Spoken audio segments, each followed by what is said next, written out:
Apa Gugatan apa ini, Kak? hari ini?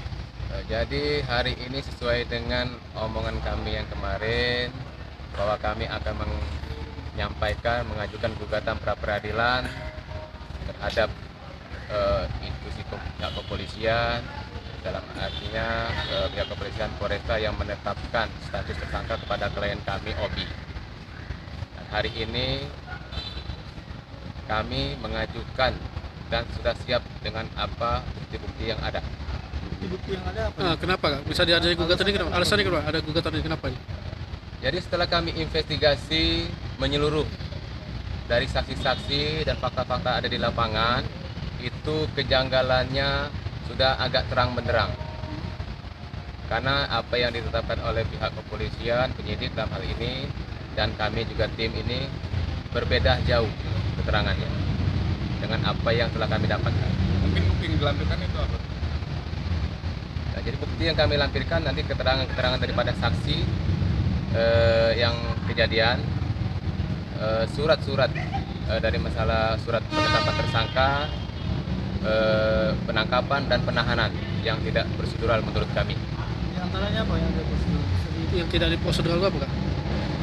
Penetapan tersangkanya itu karena tidak ada prosedur yang sesuai dengan aturan yang ada.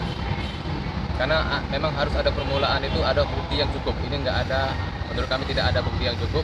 Setelah kami cross check ke lapangan, kami pertanyakan kepada saksi-saksi yang ada dan barang-barang bukti yang ada itu tidak sinkron dan tidak sesuai dengan apa yang kami dapat dan bandingkan dengan pihak kepolisian. Berarti bambu itu bukan yang dilampirkan kemarin, bukan alat. Nanti kita lihat di persidangan. Artinya kita yakin klien kita tidak Salah. melakukan perbuatan yang dituduhkan kepada. Kita yakin apa yang kita ajukan ini sekalian juga bukannya kita untuk berlawan dengan institusi pihak kepolisian.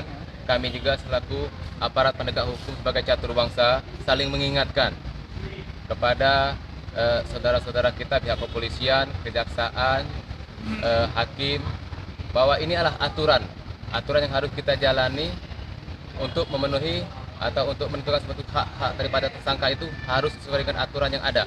Berarti Sesuai harapan dengan kita KUHP yang ada. Berarti harapan kita bebas ya, supaya dibebaskan ya. Harapan kami, klien kami dibebaskan. Udah pernah bersyukur klien kita di Upaya yang penangguhan hukum kemarin sudah Sudah. dilakukan belum? Kami sudah melakukan upaya penangguhan hukum, itu sudah dibaca, tadi juga sudah ketemu sama kanitnya, udah ada rekomendasi dari Kapolres, tetap itu diproses, artinya kan tidak Dikabulkan. dikabulkan, Oh. tapi tetap akan diupayakan, kami tetap berupaya untuk itu.